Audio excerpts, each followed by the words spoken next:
Hello દર્શક મિત્રો, મારી યુટ્યુબ ચેનલ સ્ટોરી સિઝનમાં તમારું હાર્દિક સ્વાગત છે. 13મી સદીમાં જ્યારે આખી દુનિયામાં ક્યાંય પણ હીરાની ખાણ ન હતી, ત્યારે ભારતમાં એક એવા હીરાની ખોજ થઈ જેની ચમક અદ્ભુત હતી. તેને જોઈને મોટા મોટા રાજાઓ તેને જોતા જ રહી જતા.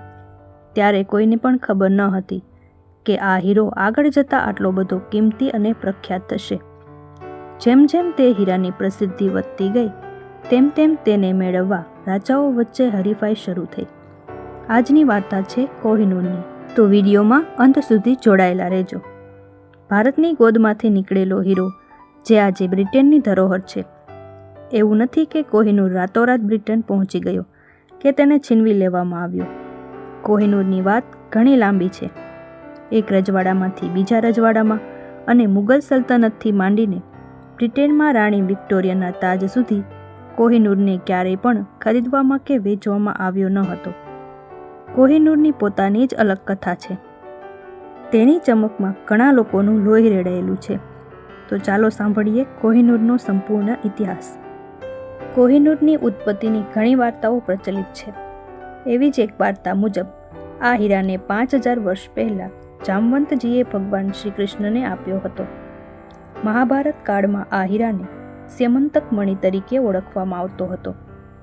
એવું પણ કહેવામાં આવે છે કે આ હીરાને 3200 વર્ષ પહેલાં એક નદીમાં જોવામાં આવ્યો હતો. આમ અલગ અલગ વાર્તાઓ પરથી અનુમાન મળે છે કે કોહિનૂરની ઉત્પત્તિ વિશે કોઈ પાકો પુરાવો નથી. કોહિનૂરની શોધ થઈ ત્યારે તે દુનિયાનો સૌથી મોટો હીરો હતો. ત્યારે તેનું કુલ વજન 793 કેરેટની આસપાસ હતું.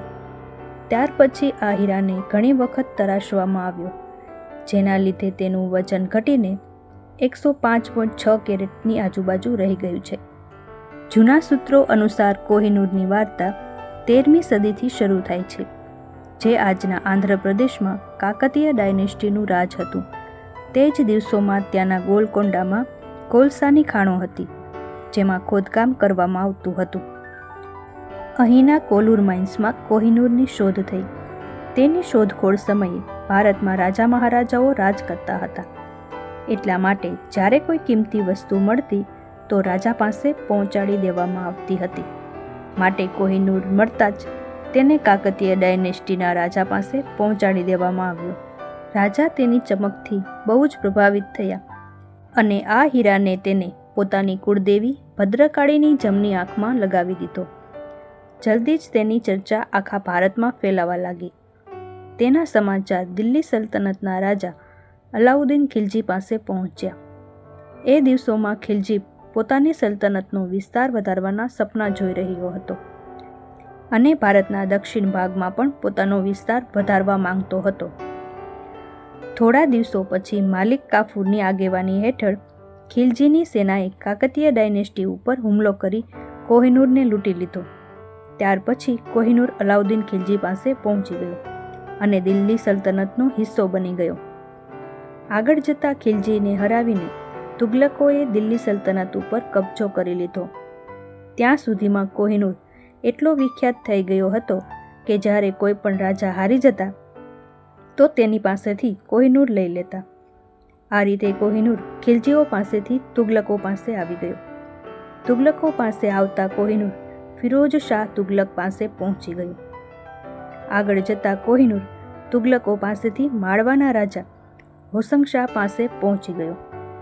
હોસંગ શાહ પોતાના પાડોશી રાજ્ય ગ્વાલિયરને જીતવા માંગતો હતો.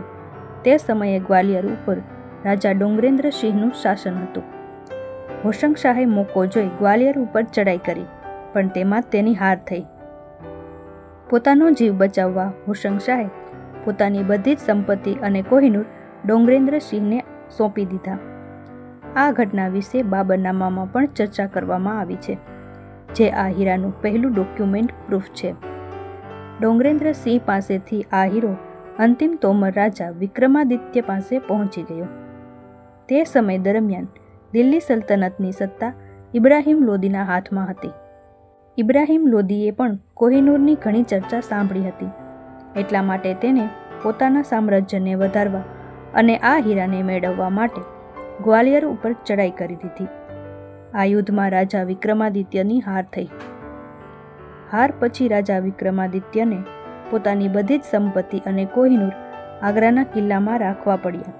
પણ ઇબ્રાહિમ લોદીની આ જીતની ખુશી લાંબો સમય ટકી નહીં અને 1 વર્ષમાં જ તેને પોતાની બધી જ સંપત્તિ અને કોહિનૂર બાબરના હાથમાં સોંપવું પડ્યું. એ સમયે બાબરે દિલ્હી ઉપર રાજ કરવાના સપના જોઈને 1519માં ભારત ઉપર ઘણી વખત આક્રમણ કર્યું હતું, પણ તેને દર વખતે અહીંથી હારીને પાછું જવું પડતું હતું. 1526માં બાબરે ફરીથી ભારત ઉપર આક્રમણ કર્યું. આ વખતે તેની લડાઈ ઇબ્રાહિમ લોદી સાથે પાણીપતમાં થઈ. આ યુદ્ધ ઘણા દિવસો સુધી ચાલ્યું, જેમાં ઇબ્રાહિમ લોદીનું મૃત્યુ થયું અને કોહિનૂર બાબરના કબજામાં આવી ગયો. બાબરે કોહિનૂરથી પ્રભાવિત થઈને તેની ઓટોબાયોગ્રાફી બાબરનામામાં પણ ખૂબ પ્રશંસા કરી છે. તેણે કોહિનૂરની પ્રશંસા કરતાં કહ્યું છે કે આ હીરો એટલો કિંમતી છે કે આની કિંમતથી આખી દુનિયાને એક દિવસનું ભોજન કરાવી શકાય. જો કે બાબરનામામાં આ હીરાનું નામ કોહિનૂર હોવાનો ક્યાંય ઉલ્લેખ નથી, જેનાથી એ નક્કી કરી શકાય કે ત્યાં સુધી કોહિનૂરનું નામ અસ્તિત્વમાં ન હતું. બાબર પછી હુમાયું મુઘલ સલ્તનતનો રાજા બન્યો અને સત્તાની સાથે કોહિનૂર પણ તેની પાસે આવી ગયું. સત્તા હાથમાં આવતા હુમાયુંની સલ્તનત વિખેરાવા લાગી. તેના નાના ભાઈઓએ જ એની સામે વિદ્રોહ કરી દીધો, જેના લીધે તેને પોતાની સત્તા પોતાના ભાઈઓને પણ આપવી પડી. પોતાના ભાઈઓથી નિપટ્યા પછી તેણે પોતાની સલ્તનતને ભેગી કરવાનું હજી શરૂઆત જ કરી હતી કે તેના ઉપર અફઘાન શાસક શેરશાહ સૂરીએ હુમલો કર્યો. 2 વર્ષમાં તેમની વચ્ચે ચોંસ અને કન્નૌજમાં 2 યુદ્ધ લડવામાં આવ્યા. બંને વખત હુમાયુંની હાર થઈ અને તેને પોતાનું બધું જ છોડીને ઈરાન ભાગવું પડ્યું અને ત્યાં ઈરાનના રાજા તહેમાસને ત્યાં તેને શરણ લેવી પડી. તહેમાસે તેનું સ્વાગત કરી ઘણા વર્ષો સુધી તેને પોતાના સંરક્ષણમાં રાખ્યો. તેના વ્યવહારથી ખુશ થઈને હુમાયુએ કોહિનૂર તેને ભેટમાં આપી દીધો. આમ પહેલી વખત કોહિનૂર ભારતની બહાર ઈરાનમાં પહોંચ્યો. કોહિનૂર લગભગ 3 વર્ષ સુધી ઈરાનના રાજા તહેમાસ પાસે રહ્યો. તેના પછી કોહિનૂર પાછો ભારતમાં આવી ગયો. કોહિનૂરને મેળવવા જ્યાં રાજાઓએ કેટલી લાશો બિછાવી દીધી હતી, પણ તહેમાસને કોહિનૂરમાં ખાસ રસ ન હતો. એટલા માટે તેને કોહિનૂરને અહેમદનગરના રાજા અને પોતાના ખાસ મિત્ર નિઝામ શાહને ભેટમાં આપ્યો, જે કોહિનૂરના દીવાના હતા. ભારત આવ્યા પછી કોહિનૂર કેટલાક વર્ષો સુધી નિઝામ શાહ પાસે રહ્યો, પણ પછી તેની પાસેથી ગોલકુંડાના રાજા કુતુબ શાહ પાસે પહોંચી ગયો. ઈસવીસન 1656માં કોઈ રીતે આ હીરો કુતુબ શાહના પ્રધાનમંત્રી મીર જુમલાના હાથમાં આવી ગયો. તેનો ઉપયોગ તેને શાહજહાંની નજીક જવા માટે કર્યો. શાહજહાંને આકર્ષક વસ્તુઓનો ખૂબ શોખ હતો. આ જ શોખમાં તેને મોર સિંહાસન બનાવ્યું. કહેવાય છે કે આ સિંહાસન બનાવવામાં શાહજહાંએ તાજમહેલ કરતાં પણ 2 ગણો ખર્ચો કર્યો હતો. તેને આ સિંહાસનમાં કેટલીય જાતના હીરા, સોનું અને રત્નો જડાવ્યા અને કોહિનૂરને સૌથી ટોચ ઉપર લગાડવામાં આવ્યું. પણ એ સિંહાસન ઉપર શાહજહાં લાંબો સમય સુધી બેસી શક્યા નહીં. આગળ જતાં તેના પુત્ર ઔરંગઝેબે તેને જેલમાં પૂરી દીધો. ઔરંગઝેબે પોતાના પિતાની સત્તા ઉપર કબજો કરી અને સાથે સાથે કોહિનૂર પણ હડપી લીધો. કોહિનૂરને જોઈને ઔરંગઝેબ તેના પ્રત્યે વધારે આકર્ષિત થયો અને તેને એનાથી પણ વધારે સુંદર બનાવવા એક મશહૂર જોહરીને તેને તરાશવાનું કામ સોંપ્યું.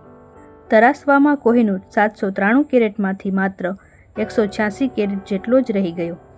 ઔરંગઝેબને જ્યારે તેની ખબર પડી તો તે બહુ જ ગુસ્સે થયો અને તેના ઉપર કર નાખી દીધો અને કોહિનૂરને પોતાના ખજાનામાં રખાવી દીધો. જ્યાં કોહિનૂર પોતાની ચમકના લીધે પ્રખ્યાત હતો, ત્યાં એવું પણ કહેવામાં આવે છે કે જેને પણ કોહિનૂરને પોતાની પાસે રાખ્યો તેણે ખૂબ પ્રગતિ કરી, પણ તેની સાથે જ તે તેની બરબાદીનું કારણ પણ બન્યું. આવનાર વર્ષોમાં લોકોએ આ હકીકત પણ જોઈ.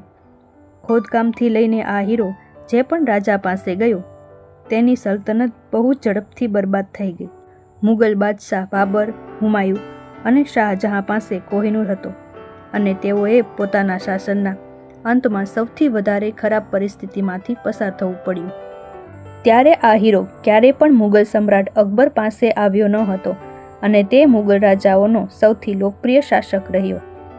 મુગલોના વિખેરાયેલા સામ્રાજ્યની વચ્ચે કોહિનૂર આ જ સલ્તનતના રાજા મોહમ્મદ શાહ રંગીલા પાસે પહોંચી ગયો, જેને બહાદુર શાહ રંગીલાના નામથી પણ ઓળખવામાં આવતા હતા. મુગલ સત્તા ત્યારે નબળી પડી ગઈ હતી. આ વાતનો ફાયદો ઉઠાવી ઈરાનના શાસક નાદિર શાહે આક્રમણ કરી બહાદુર શાહ રંગીલાની સત્તાને તોડી નાખી. આખી દિલ્હીમાં ખૂન ખરાબા થયા. જે પણ તેના રસ્તામાં આવ્યું તેને પોતાનો જીવ ગુમાવવો પડ્યો. થોડા જ દિવસોમાં નાદિર શાહે મુગલોની બધી જ સંપત્તિ લૂંટી લીધી અને શાહજહાંએ બનાવેલું મોર સિંહાસન પણ પોતાના કબજામાં લઈ લીધું. પણ હજી સુધી તેને કોહિનૂર મળ્યો ન હતો, જેની ચમકની ચર્ચા તેને સાંભળી હતી. કોહિનૂર તેના હાથમાં એટલા માટે લાગ્યો ન હતો કેમ કે બહાદુર શાહ રંગીલા તેને પોતાની પાઘડીમાં છુપાવીને રાખતો હતો. નાદિર શાહને જ્યારે આ વાતની જાણ થઈ તો તેને કોહિનૂર મેળવવા માટે બહાદુર શાહને પોતાના જીતની ખુશી મનાવવા એકબીજાની પાઘડી પહેરવા કહ્યું. બહાદુર શાહ જે પહેલાંથી જ હારી ગયેલા હતા તે હવે નાદિર શાહને ના પાડી પોતાનો જીવ ગુમાવવા માંગતા ન હતા. એટલા માટે તેણે પોતાની પાઘડી ઉતારવી પડી. જેવી જ બહાદુર શાહે પોતાની પાઘડી ઉતારી એટલે હીરો નીચે પડી ગયો. જમીન પર પડતા જ તેનો પ્રકાશ ચારે બાજુ ફેલાઈ ગયો. નાદિર શાહ તેને જોઈને અચંબિત થઈ ગયો અને તેના મોઢામાંથી કોહિનૂર શબ્દ નીકળ્યો, જેનો અર્થ થાય છે પ્રકાશનો પર્વત. અને ત્યાર પછીથી આ હીરો કોહિનૂર નામથી પ્રખ્યાત થયો. થોડા સમય પછી નાદિર શાહ કોહિનૂર સમેત ભારતમાંથી ઘણી બધી સંપત્તિ લૂંટીને પોતાની સેના સાથે ઈરાન પાછો ફર્યો. ઘણો સમય વીતવા છતાં કોહિનૂરને લઈને તેનું આકર્ષણ જરાય ઓછું થયું નહીં. તે કોહિનૂરને એટલો બધો ચાહતો હતો કે હંમેશા તેને પોતાની નજર સમક્ષ જ રાખવા માંગતો હતો. એટલા માટે નાદિર શાહ કોહિનૂરને પોતાના હાથ ઉપર બાંધીને જ રાખતો. થોડો સમય તો બધું ઠીક ચાલ્યું, પણ પછી કોહિનૂરે નાદિર શાહની સલ્તનત ઉપર પણ પોતાની અસર શરૂ કરી દીધી. એની જિંદગી એવી રીતે બરબાદ થઈ કે અંતિમ સમયમાં તે પોતાના દિમાગ પરનું સંતુલન ખોઈ પોતાના જ ખાસ માણસો ઉપર શંકા કરવા લાગ્યો. આ શંકાને કારણે તેને પોતાના ખાસ માણસોને દૂર કરી તેની જગ્યાએ અહેમદ શાહ દુરાનીને પોતાનો ખાસ માણસ બનાવી પોતાના બધા જ જૂના અંગરક્ષકો અને માણસોને મારી નાખવાનો આદેશ આપ્યો. પણ નાદિર શાહની યોજનાની જાણ તેના એક માણસને અગાઉ થઈ ગઈ, જેના પછી સાલાર ખાન અને મોહમ્મદ ખાન કઝાર નામના 2 અંગરક્ષકોએ એ જ રાત્રે નાદિર શાહની હત્યા કરી નાખી. આગળ જતા નાદિર શાહના નાણામંત્રી મોહમ્મદ કાઝિમ મારવીએ અલમ અરાય નાદરી નામનું એક પુસ્તક લખ્યું, જેમાં હીરાનું નામ કોહિનૂર વપરાયું છે, જે આ હીરાનું કોહિનૂર નામ હોવાનું પહેલો પાકો પુરાવો છે. નાદિર શાહના મોત પછી તેની સલ્તનત ઉપર અહેમદ શાહ દુરાનીએ કબજો કર્યો અને તે કોહિનૂરને ઈરાનથી અફઘાનિસ્તાન લઈ ગયો. આવી રીતે કોહિનૂર ભારતથી ઈરાન અને ત્યાંથી અફઘાનિસ્તાન પહોંચી ગયો. પછી અફઘાનિસ્તાનમાં જ અહેમદ શાહ દુરાનીના વંશજ શાહ શુજા દુરાની પાસે કોહિનૂર આવી ગયો. બદલાતા સમય સાથે રાજસિંહાસન બદલાઈ જતા અને રાજાઓ પણ બદલાઈ જતા, પણ એક વસ્તુ ક્યારેય બદલાતી નહીં, અને તે હતી કોહિનૂરની ચમક અને તેના પ્રત્યે લોકોનું આકર્ષણ.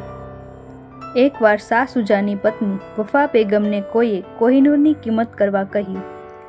વફા બેગમે જવાબમાં કહ્યું કે જો 4 તાકતવર પહેલવાનના હાથે ચારેય દિશાઓમાં એક એક પથ્થર ફેંકવામાં આવે અને એક પથ્થર આકાશ તરફ ફેંકવામાં આવે, એના પછી ચારેય પથ્થરો વચ્ચે જેવડું અંતર અને તે અંતર જેટલો સોનાનો ઢગલો કરવામાં આવે તો પણ તે સોનાની કિંમત કોહિનૂર જેટલી ન થાય. બેગમની વાત પરથી કલ્પના કરી શકાય કે કોહિનૂર કેટલો કિંમતી અને પ્રખ્યાત હતો.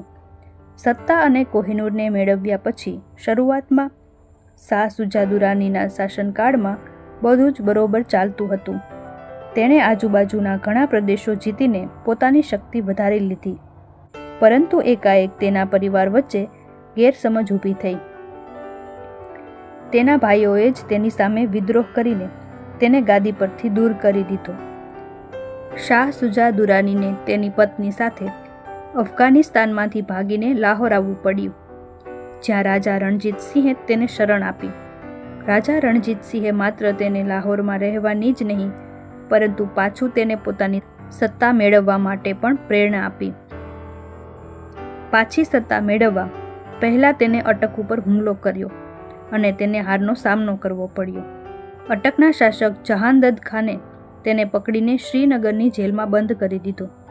જેવી જ તેની ખબર મહારાજા રણજીતસિંહને પડી તો તેને પોતાના સેનાપતિ મકમચંદને એને છોડાવવા માટે કાશ્મીર મોકલ્યો. ત્યાર પછી મકમચંદ તેને જેલમાંથી છોડાવી લાહોર લઈ આવ્યા. રાજા રણજીતસિંહ દ્વારા પોતાના પતિનો જીવ બચાવવા વફા બેગમે ખુશ થઈને કોહિનૂર મહારાજા રણજીતસિંહને ભેટમાં આપી દીધો. મહારાજા રણજીતસિંહ શીખ સલ્તનતના રાજા હતા. તે સમયે ભારતમાં અંગ્રેજોની હકૂમત હતી, એટલા માટે તેના ઘેર કેટલાય અંગ્રેજ અધિકારીઓનું આવવા જવાનું રહેતું હતું. કોહિનૂર મેળવ્યા પછી જ્યારે અંગ્રેજ અધિકારીઓ તેના ઘરે આવતા તો તેને બહુ જ ગર્વથી કોહિનૂર બતાવી તેની પ્રશંસા કરતા.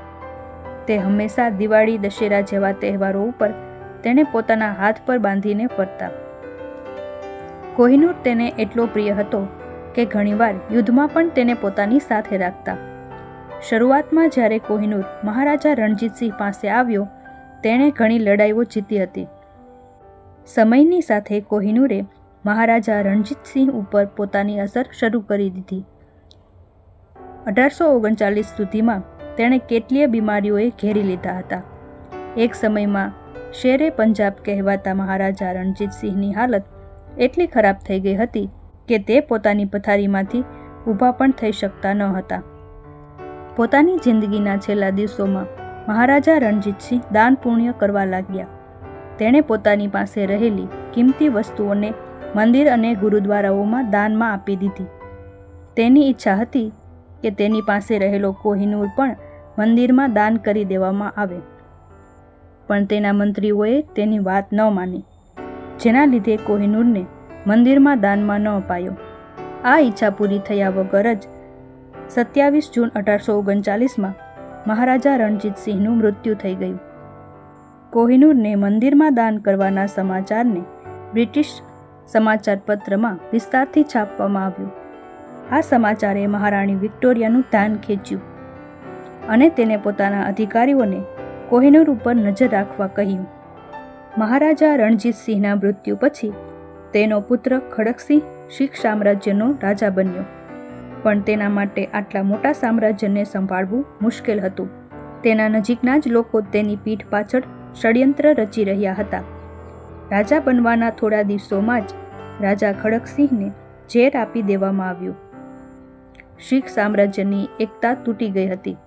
તેઓ અંદરોઅંદર જ એકબીજા સાથે લડવા લાગ્યા.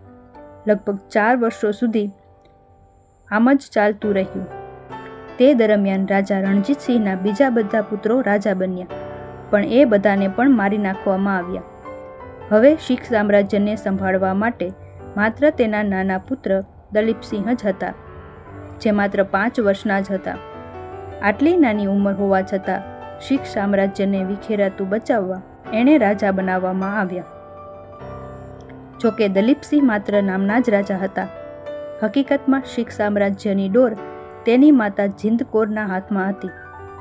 અનુભવહીન રાજા અને વધતા જતા ષડયંત્રોને ધ્યાનમાં રાખી બ્રિટિશરોને શીખ સામ્રાજ્ય ઉપર કબજો કરવાનો મોકો મળી ગયો અને તેઓએ 1845માં પંજાબ ઉપર આક્રમણ કરી દીધું. શીખો માટે અંગ્રેજ સેનાનો સામનો કરવો મુશ્કેલ બની ગયો અને થોડા જ દિવસોની અંદર અંગ્રેજો યુદ્ધ જીતી ગયા. ત્યાર પછી અંગ્રેજોએ શીખો પાસેથી કાશ્મીર પણ છીનવી લીધું. એના 4 વર્ષ પછી 1849ની શરૂઆતમાં બ્રિટિશરોએ ફરીથી શીખ સામ્રાજ્ય ઉપર હુમલો કર્યો. નબળી પડી ગયેલી શીખોની સેના જલ્દી જ પાછા પગલાં લેવા મજબૂર બની ગઈ અને 29 માર્ચ 1849માં અંગ્રેજોએ લાહોરના કિલ્લા ઉપર પોતાનો કબજો કરી લીધો. અંગ્રેજોએ શીખોની સામે લાહોર સંધિનો પ્રસ્તાવ રાખ્યો, જેમાં મજબૂર થઈને તેનો સ્વીકાર કરવો પડ્યો. આ સંધિ પછી બ્રિટિશરોએ મહારાજા દલીપસિંહને 50,000 પાઉન્ડની પેન્શન આપવાની ઘોષણા કરી. જેની કિંમત આજે 65 કરોડ રૂપિયા થાય છે. એના પછી અંગ્રેજોએ તેની માં ઝિંદ કૌરને જેલમાં પૂરી દલીપસિંહને મહારાણી વિક્ટોરિયા પાસે લંડન મોકલી દીધા. આ રીતે અંગ્રેજોએ શીખ સત્તાની એક થવાની છેલ્લી આશા પણ હંમેશ માટે ખતમ કરી નાખી. શીખ સામ્રાજ્યને કબજે કરી લીધા પછી ગવર્નર જનરલ લોર્ડ ડેલહાઉસી કોહિનૂરને લેવા માટે લાહોર કિલ્લામાં આવ્યો. અહીંથી કોહિનૂરને મેળવ્યા બાદ ડેલહાઉસીએ 6 એપ્રિલ 1850માં એક જહાજની મદદથી રાણી વિક્ટોરિયા પાસે કોહિનૂરને મોકલી દીધો. કોહિનૂરને બ્રિટેન લઈ જતા જહાજને રસ્તામાં ઘણી મુશ્કેલીઓનો સામનો કરવો પડ્યો. જ્યારે જહાજ સમુદ્રમાં હતું તે સમયે તીવ્ર તોફાનના લીધે જહાજ એકદમ ડૂબી જવા આવ્યું હતું. લગભગ 3 મહિના પછી જહાજ 29 જૂન 1850માં બ્રિટેન પહોંચ્યું. ત્યારબાદ કોહિનૂરને મહારાણી વિક્ટોરિયા પાસે પહોંચાડી દેવામાં આવ્યો. પછી ત્યાંના લોકોને જ્યારે આ વાતની ખબર પડી તો તેને જોવા માટે ઉત્સાહિત થવા લાગ્યા. બહુ જ કહ્યા પછી કોહિનૂરને 3 વર્ષ પછી માણસોને બતાવવા લંડન શહેરના ક્રિસ્ટલ પેલેસમાં રાખવામાં આવ્યો. એણે જોવા માટે લંડનમાં ભારે ભીડ ઉમટી પડી. જ્યારે ત્યાંના લોકોએ કોહિનૂરને જોયો તો તેને એ ન ગમ્યું. લોકોના વ્યવહારની જાણ મહારાણી વિક્ટોરિયાને થઈ તો તેને ઘણું દુઃખ થયું. તેને કોહિનૂરને વધારે આકર્ષક બનાવવા યુરોપિયન શૈલીમાં તરાશવાનો આદેશ આપ્યો અને કહ્યું કે તેને એવી રીતે આકાર આપવામાં આવે કે તેને પોતાના તાજમાં સરળતાથી બેસાડી શકાય. લગભગ 38 દિવસ પછી કોહિનૂરને તરાશીને મહારાણી વિક્ટોરિયાના તાજમાં લગાવવામાં આવ્યો. પાછો તરાશ્યા પછી આ હીરાનું વજન લગભગ 105 કેરેટ જેટલું જ રહી ગયું હતું. કોહિનૂરને પોતાના તાજમાં લગાવ્યા પછી મહારાણી વિક્ટોરિયાએ તેને પોતાના છેલ્લા શ્વાસ સુધી પહેર્યું. તેના મોત પછી પણ તેને કોઈ પણ રાજા સિવાય માત્ર મહારાણીઓને જ પહેરાવવામાં આવ્યો. જે પ્રકારની માન્યતા કોહિનૂરને લઈને હતી તેને ક્યાંક ને ક્યાંક અંગ્રેજો પણ માનતા હતા. માન્યતા મુજબ જે કોઈ પુરુષ કોહિનૂરને પોતાની પાસે રાખતા તેનું નુકસાન જ થતું, પણ કોહિનૂરના પ્રભાવની અસર કોઈ સ્ત્રી ઉપર થતી નહીં. આ માટે કોહિનૂરનો પેઢી દર પેઢી બ્રિટેનની મહારાણીઓએ ઉપયોગ કર્યો અને છેલ્લે તે બ્રિટેનની ધરોહર બનીને રહી ગયો. લાંબા સમયથી બ્રિટેનના તાજમાં મહારાણીઓની શોભા વધારતા કોહિનૂર હવે ભારતની પહોંચથી ઘણો દૂર થઈ ગયો હતો. પછી જ્યારે ભારત 1947માં આઝાદ થયું ત્યારે ભારત સહિત બીજા અન્ય દેશોએ પણ કોહિનૂર પર પોતાનો હક જતાવતા બ્રિટેન પાસે તેની માંગણી કરવા લાગ્યા. કોહિનૂર અલગ અલગ સમયે ઘણા દેશોમાં અલગ અલગ રાજાઓ પાસે રહ્યો હતો. એટલા માટે તે બધા દેશોનું માનવું હતું કે કોહિનૂર પર તેનો હક છે. ઘણા દેશોમાંથી માંગણી કર્યા પછી બ્રિટેને કોહિનૂરને કોઈને પણ દેવા માટે ના પાડી દીધી. અત્યાર સુધી કોહિનૂર ઉપર ઇન્ડિયા, પાકિસ્તાન, અફઘાનિસ્તાન અને ઈરાન પોતાનો દાવો કરી ચૂક્યા છે. ભારત સરકાર કોહિનૂરને બ્રિટેનથી ઇન્ડિયા મોકલવા માટે ઘણીવાર વિનંતી કરી ચૂક્યું છે, પણ બ્રિટેન સરકારે દર વખતે તેને પાછો આપવા માટે આનાકાની કરી. ભારતે આઝાદી પછી તરત 1947 અને 1953માં એના પર અરજી કરી હતી, પણ બ્રિટિશ ગવર્મેન્ટે એને યોગ્ય ન સમજતા ભારતને સોંપવાની ચોખ્ખી ના પાડી દીધી. પરંતુ ઇન્ડિયન ગવર્મેન્ટે તેને પાછો મેળવવાની આશા છોડી નહીં અને ઈસવીસન 2000માં ભારતના કેટલાક એમપીઓએ એક સાઇન ડોક્યુમેન્ટ બ્રિટેનને મોકલીને કોહિનૂરને પાછો ભારત સોંપવાની માંગ કરી. પરંતુ દર વખતની જેમ ત્યારે પણ ભારતને નિરાશા જ મળી. બ્રિટેને એવું કહીને ભારતની માંગને નકારી કાઢી કે કોહિનૂર અલગ અલગ સમયમાં અલગ અલગ દેશોમાં રહ્યો છે, પણ હવે એ લગભગ 150 વર્ષોથી બ્રિટિશ હેરિટેજનો હિસ્સો છે, એટલા માટે તેને ભારતને સોંપવામાં નહીં આવે.